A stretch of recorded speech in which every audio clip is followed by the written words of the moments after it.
welcome to Walk Cookie ค่ะ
ช่วยเก็บจานไหม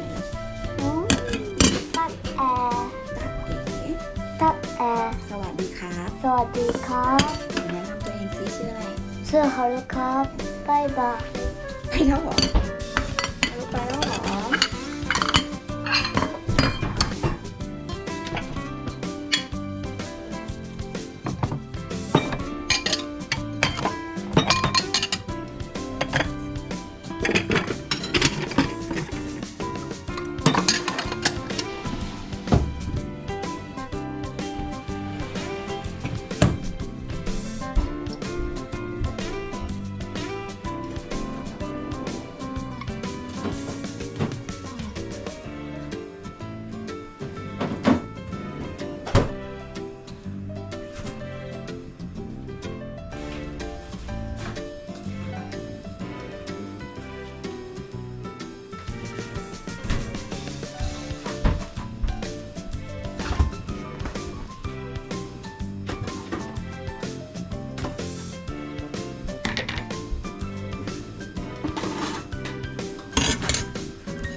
ก่อนนะเพราะว่าไม่เคยใส่โชยุ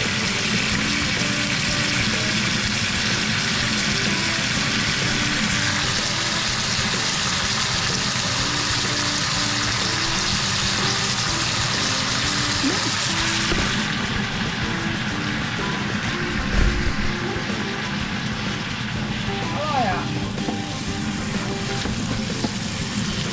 โชยุอร่อยอ่ะ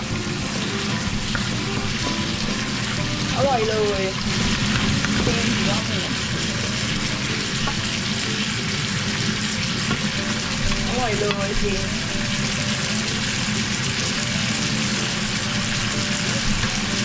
อร่อยอร่อยมากเป็นหอมอร่อย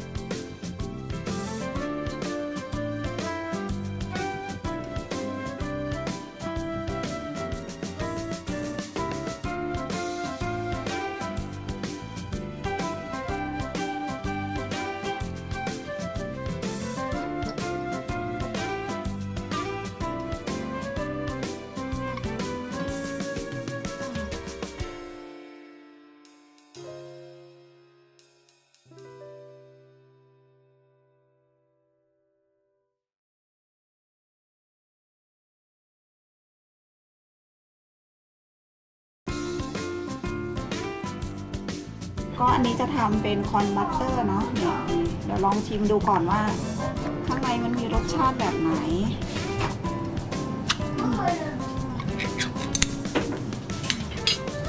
นี่เดี๋ยวเทน้ำออกก่อน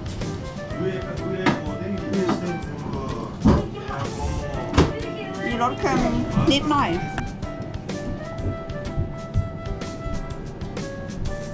ได้เยอะเหมือนกันนะเนี่ยเปิดไฟเบาแล้วก็ใส่เนยไปรอเนยละลาย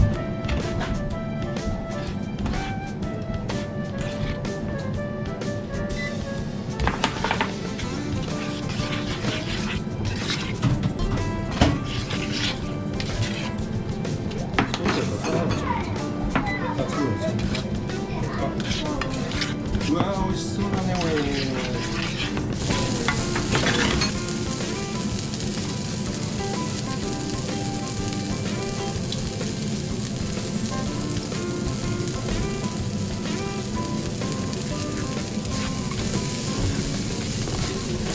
ละลายหมด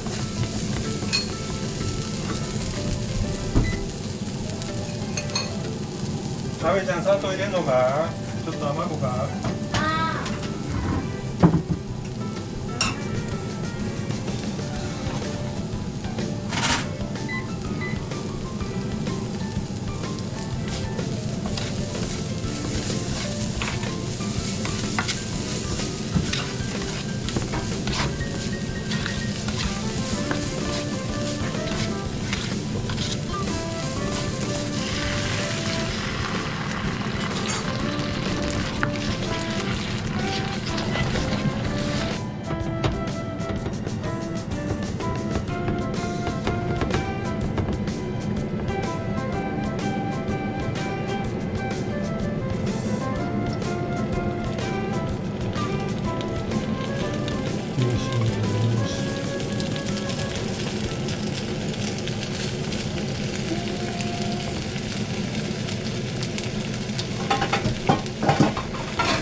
出来上がり。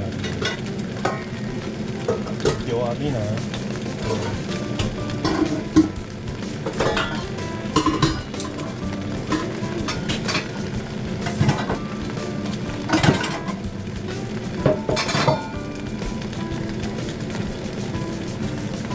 นี่นะอันนี้ทำเกี๊ยวซ่าจากอันนี้นะคะยี่ห้อนี้เลย แบบนี้เลย เมื่อกี้ไม่ต้องใส่อะไรเลยนะเพราะว่ามันมีมาหมดแล้ว น้ำก็ไม่ต้องใส่ น้ำมันก็ไม่ต้องใส่ ก็เดี๋ยวรอแป๊บนึงดูใกล้ๆ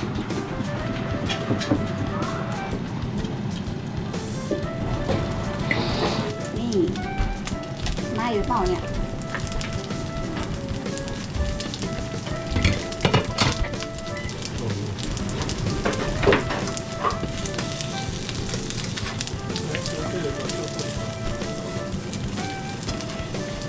เสิร์ฟคว่ำจานเลยนะโดโกดูสิ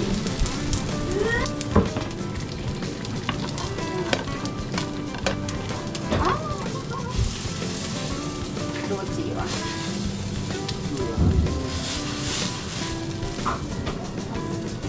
そんなんできへん。でき動いてるか？あ、動いてる。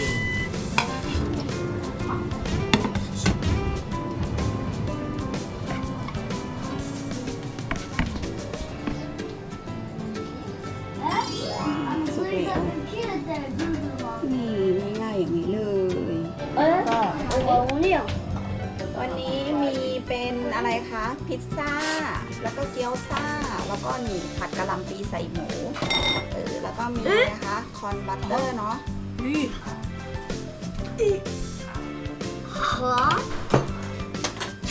โอเค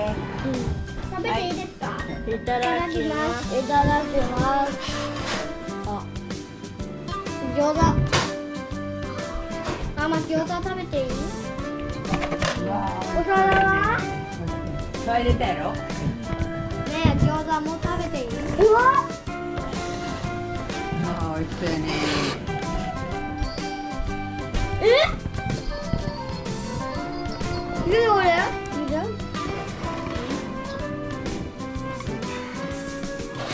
何を？車鍵つけたわ。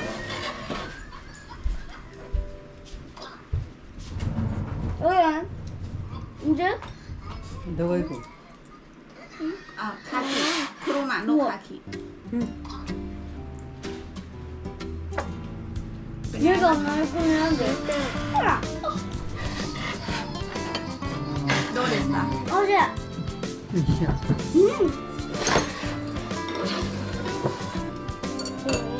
เดี๋ยวขอตัวไปกินข้าวก่อนเนาะทุกคน ขอตัวไปกินข้าวก่อน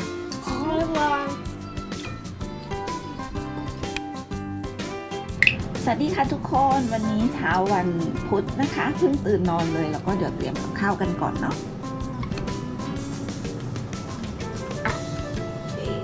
วันนี้จะทำเป็นผัดอ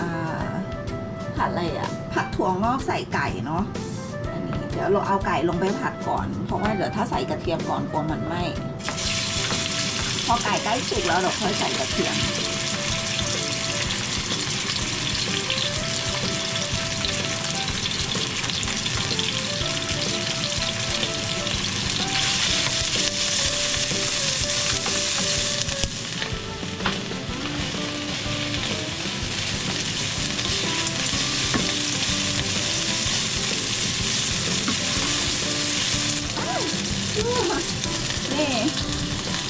นี่ตบยุงได้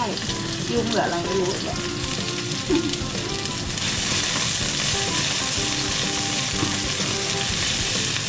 นี่ไก่เริ่มสุกแล้วจริงๆพริกยังไม่อยากใส่ตอนนี้เดี๋ยวใส่กระเทียมอย่างเดียวพริกแค่โรยหน้าสวยก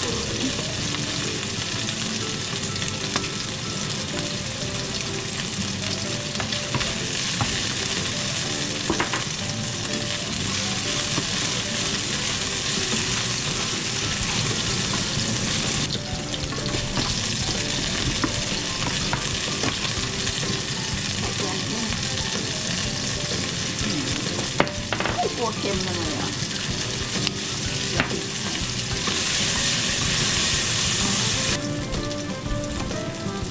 มาแล้วถั่วงอก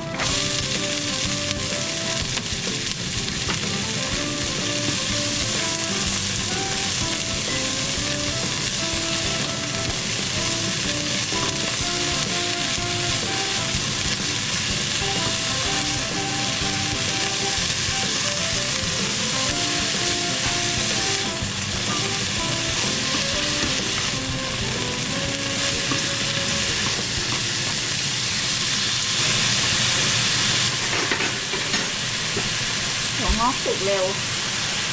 เหมือนเดิมผัดเหมือนกะหล่ำปีผัดหมูอ่ะใส่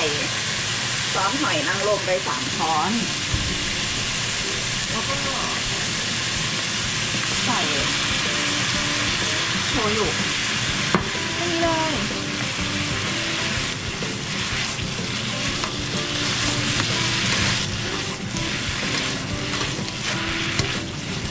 กะหล่ำปีพูดผิด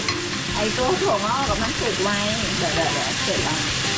เปิดไฟแรงนิดหนึ่งก็คลุกก็เสร็จเลยอันนี้เป็นต้นหอมญี่ปุ่น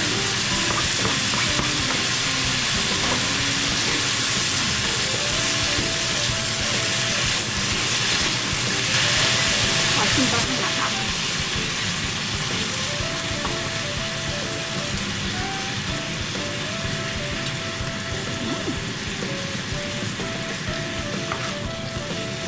เหรอมันจืดๆอ่ะ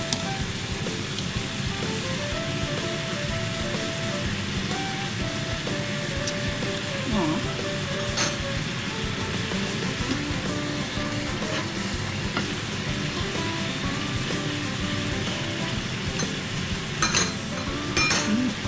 จืดๆนิดนึงอ่ะครับเนี่ยเนาะเริ่มก็เล่นไฟสุดท้ายแล้ว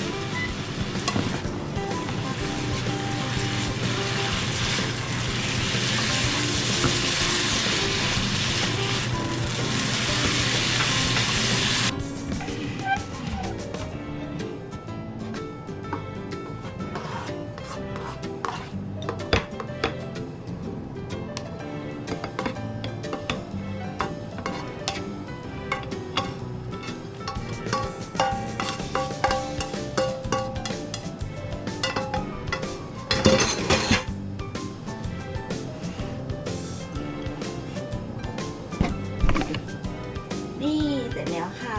น่าทานไหมแน่แต่นน่าทานมากเลยอร่อยด้วยอร่อยจริงนี่นะนี่ทำโอริกิริใส่อันนี้ลงไปผงกุริกาเกะค่ะทุกคน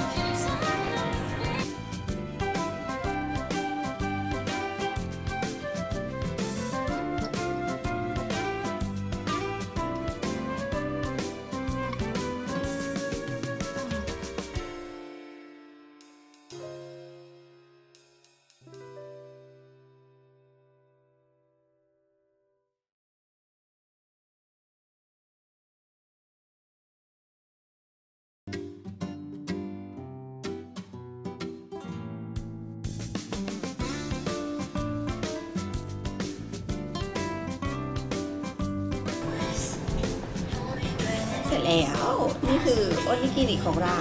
ทำไหมคะเยี่ยมเลย 待ってこれメモあいいわชิมดูก่อนหวานแล้วนะママ本当はここ一緒にかけるんや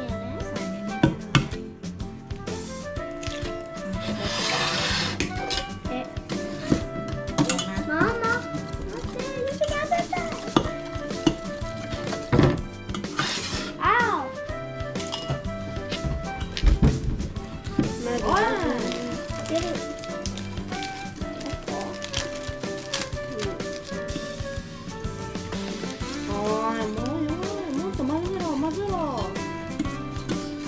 もっと力をできないかたこ焼きみたいに作る อ๋อโซ่ 卵焼きみたいน้ำตาลมีน้ำตาลよしいろいろまずはねこうやこう見て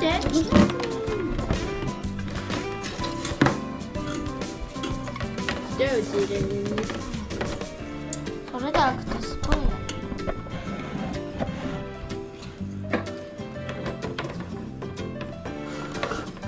そうやったらこれなくなって何言ってるまเอาเป็นเล็กๆหน่อย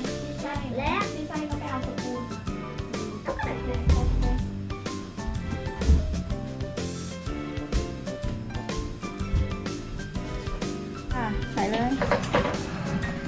たいの ใส่ได้ค่ะทีละหน่อยนึงนะ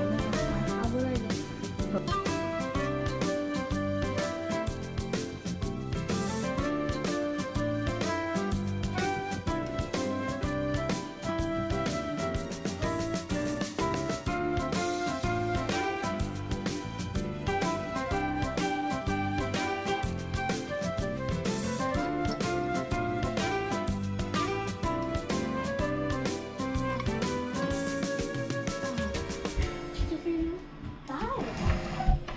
ปิดเลยค่ะ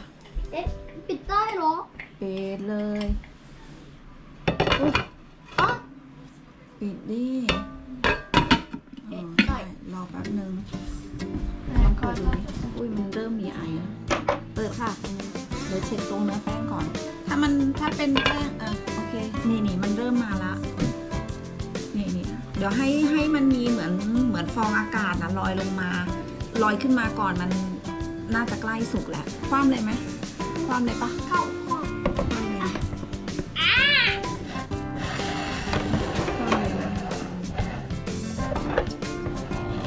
เพื่อนๆดูด้วย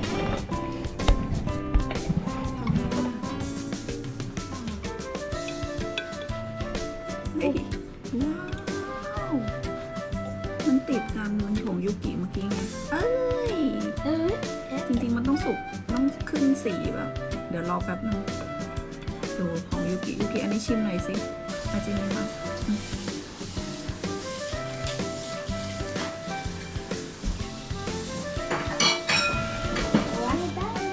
หอมโอ้ย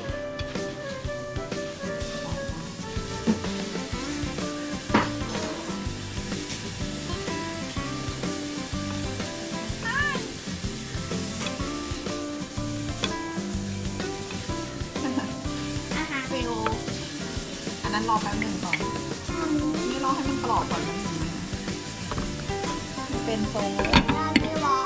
อาจารย์มาแล้วเดี๋ยวปิดเก็บแล้วอะ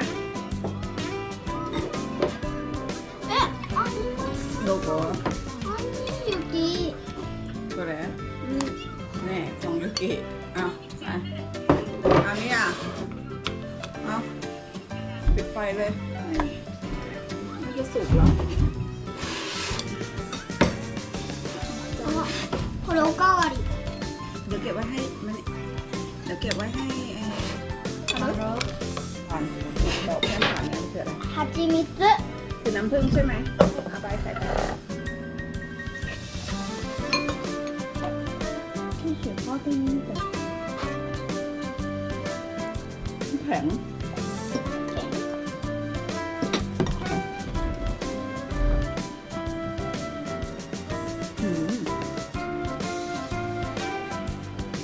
ถ้าพี่นี่ใส่จืดเดี๋ยวชิมก่อนครับ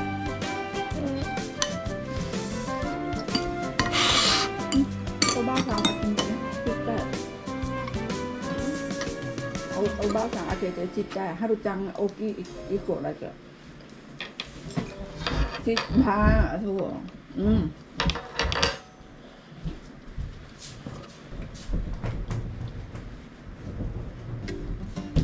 อร่อย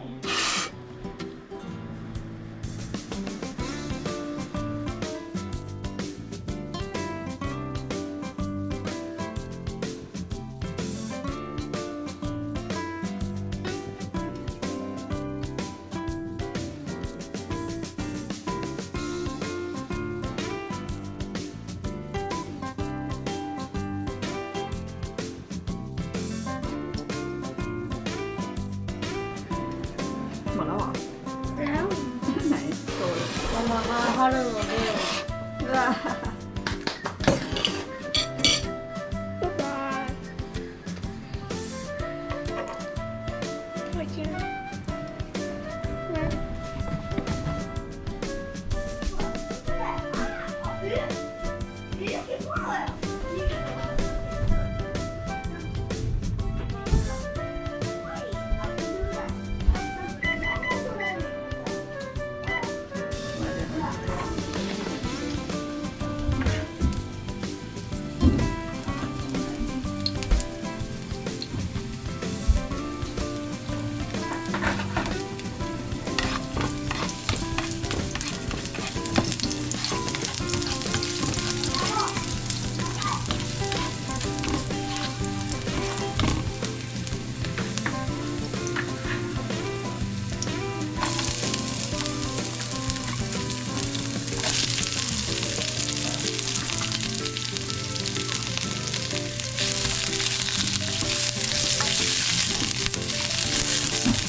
มาม่าลืมซื้อที่โอโกโช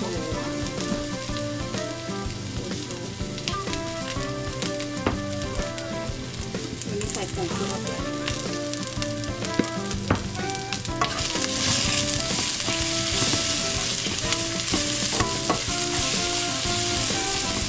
ไม่ต้องสุกมากนะคะ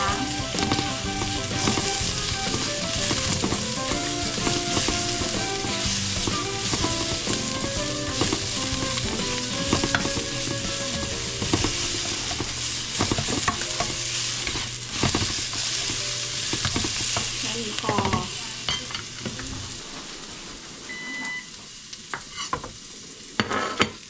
พักรอก่อน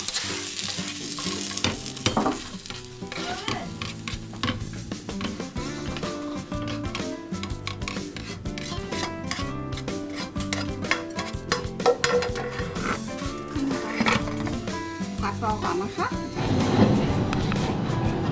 เดี๋ยวเราจะเอาเส้นลงไปผัด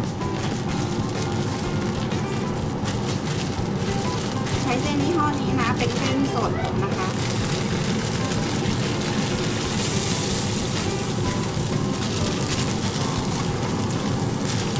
วันนี้จะกินผัดยากิโซบะแทนข้าว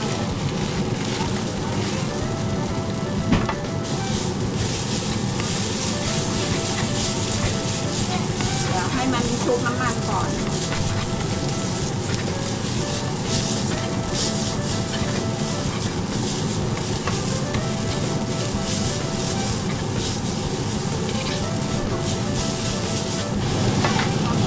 เดี๋ยวใส่น้ำลงไปนิดนึง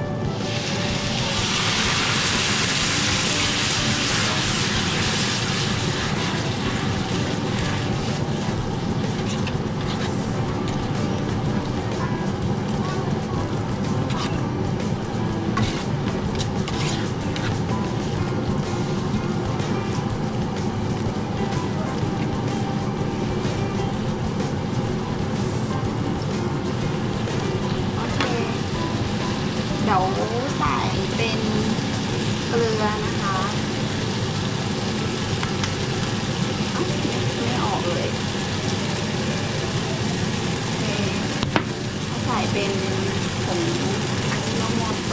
ะแล้วก็ใส่เป็นผงอะไรอะพริกไทย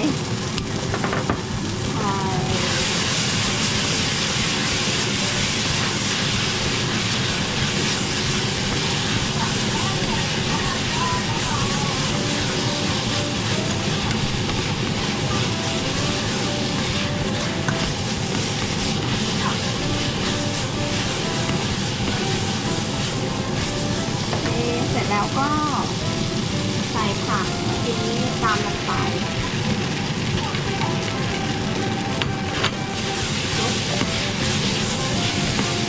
วันนี้ไม่ได้ใส่หนังไม่ได้ใส่หมูใส่ไก่ไม่ได้ใส่เนื้อสัตว์นะ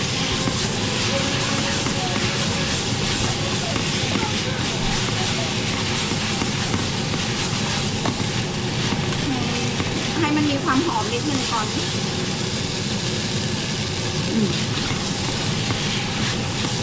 พอเริ่มหอมแล้วก็ใส่เป็นซอสยากิโซบะ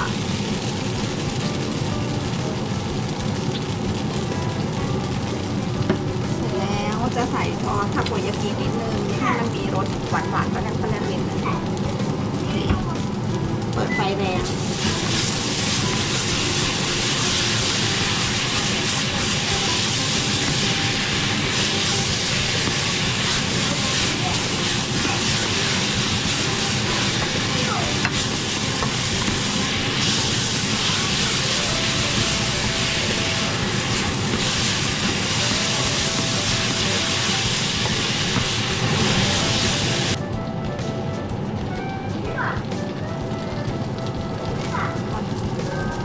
ร้อนมากโอ๊ย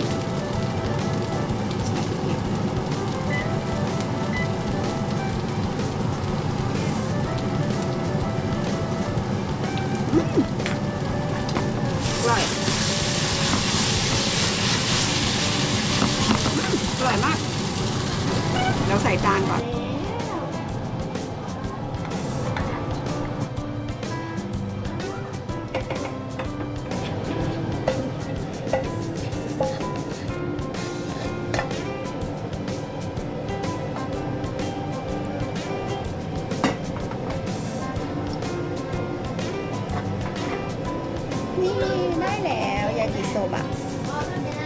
แล้วก็เดี๋ยว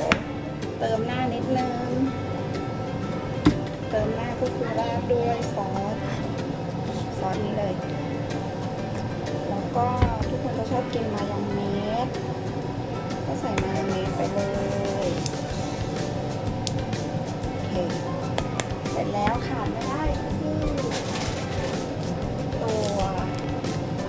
ผงปลานะคะทับทิโอ แท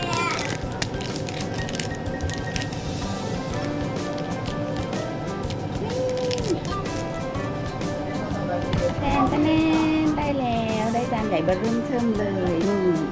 พร้อมเสิร์ฟแล้วค่ะ ไปกันเลย これよこれの方が欲しいの อืม ああ、いやら。 วันนี้ก็มีเป็นมากุโระแล้วก็เป็นคานิคามาแล้วก็มียากิโซบะแล้วก็มีตาดังนั้น これご飯でちょっとだけだから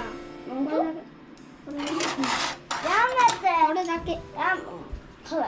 ちょっと言うよこんなぐらいやこれぐらいやあげろあげろ春がこぼしたユキがこぼしたよ春がこぼしたユキが持って春がこぼしたユキが持ってこぼしたユキがこうしてんの落ちないよ春が落としてない僕はこんなぐらいいいやんあかん焼きそば禁止ママを少ないわ何で飲むのお前一生水飲むなきっとジュースとか飲んでる虫歯でよ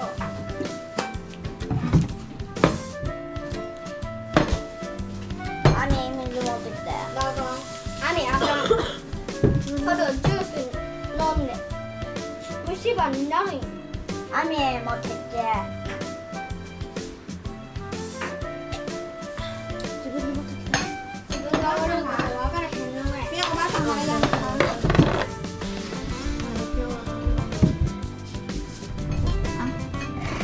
春ご飯こうしたい หืม 春もりたいオッケー โอเคเดี๋ยว ขอตัวไปกินข้าวก่อนนะคะ บ๊ายบาย บ๊ายบายครับลูก บ๊ายบาย เด็กทะเลาะกันไปแล้วค่ะ